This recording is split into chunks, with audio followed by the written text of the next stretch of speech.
जय श्री कृष्ण दोस्तों, कैसे हैं आप सब। आ गई है सफलता प्रदान करने वाली सफला एकादशी। सफला एकादशी के महत्व और कथा को अपने परिवार, मित्रों और समाज में सभी से साझा करने से आपको जीवन में सफलता प्राप्त होती है। एकादशी भगवान श्री कृष्ण को अति प्रिय है। एकादशी प्रभु श्री कृष्ण की प्रेम भक्ति प्रदान करती है। वैसे तो साल में 24 एकादशी मनाई जाती है, उनमें से एक है सफला एकादशी। तो आइए जानते हैं सफला एकादशी व्रत कथा। युधिष्ठिर ने श्री कृष्ण से पूछा, हे माधव, पौष मास के कृष्ण पक्ष में जो एकादशी होती है उसका क्या नाम है, उसकी क्या विधि है तथा उसका क्या महत्व है, ये बतलाइए। भगवान श्री कृष्ण कहते हैं, हे राजन, बड़ी बड़ी यज्ञों से भी मुझे उतना संतोष नहीं होता जितना एकादशी व्रत के अनुष्ठान से होता है। पौष मास के कृष्ण पक्ष में सफला नाम की एकादशी होती है। उस दिन विधि पूर्वक भगवान श्री नारायण की पूजा करनी चाहिए। संपूर्ण व्रतों में एकादशी तिथि श्रेष्ठ है। राजन, सफला एकादशी को श्री हरि के मंत्रों का उच्चारण करते हुए नारियल के फल, सुपारी, अनार, आंवला, लौंग, बेर तथा विशेषत आम के फलों और धूप दीप से श्री हरि का पूजन करे। सफला एकादशी को विशेष रूप से दीपदान करने का विधान है। रात को जागरण करना चाहिए। जागरण करने वाले को जिस फल की प्राप्ति होती है वह हजारों वर्ष तपस्या करने से भी नहीं मिलता। सफला एकादशी की कथा चंपावती नाम से विख्यात एक नगरी है जो कभी राजा माहिष्मत की राजधानी थी। राजा माहिष्मत के 5 पुत्र थे। उनमें से जो ज्येष्ठ था वह सदा पापकर्म में ही लगा रहता था, पर स्त्रीगामी था। उसने पिता के धन को पापकर्म में ही खर्च किया। वह सदा दुराचार परायण तथा वैष्णवों और देवताओं की निंदा किया करता था। अपने पुत्र को ऐसा पापाचारी देखकर राजा ने उसे राज्य से बाहर निकाल दिया। उस पुत्र का नाम लुंभक था। वह वन में चला गया। वहीं रहकर उसने पूरे नगर का धन लूट लिया। एक दिन जब वह रात में चोरी करने के लिए नगर में आया तो सिपाहियों ने उसे पकड़ लिया, किंतु जब उसने अपने को राजा माहिष्मत का पुत्र बतलाया तो सिपाहियों ने उसे छोड़ दिया। फिर वह वन में लौट आया और मांस तथा वृक्षों के फल खाकर जीवन निर्वाह करने लगा।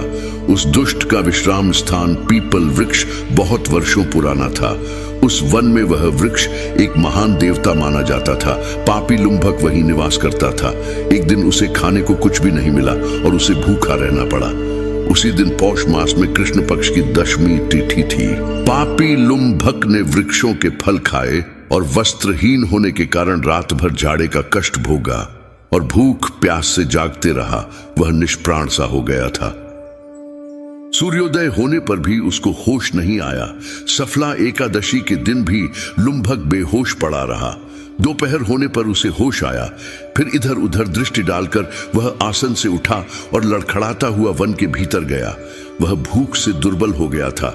हे राजन, लुंभक बहुत से फल लेकर जब तक विश्राम स्थल पर लौटा तब तक सूर्यास्त हो गया था।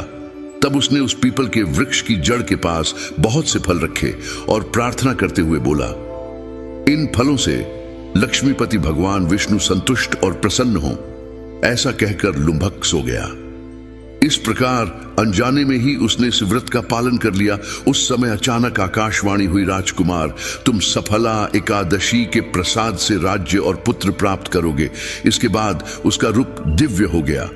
तब से वह भगवान विष्णु के भक्ति में लग गया। दिव्य आभूषणों से सुशोभित होकर उसने निष्कंटक नामक राज्य प्राप्त किया और 15 वर्षों तक राज्य किया। उसका मानोग्य नामक पुत्र हुआ।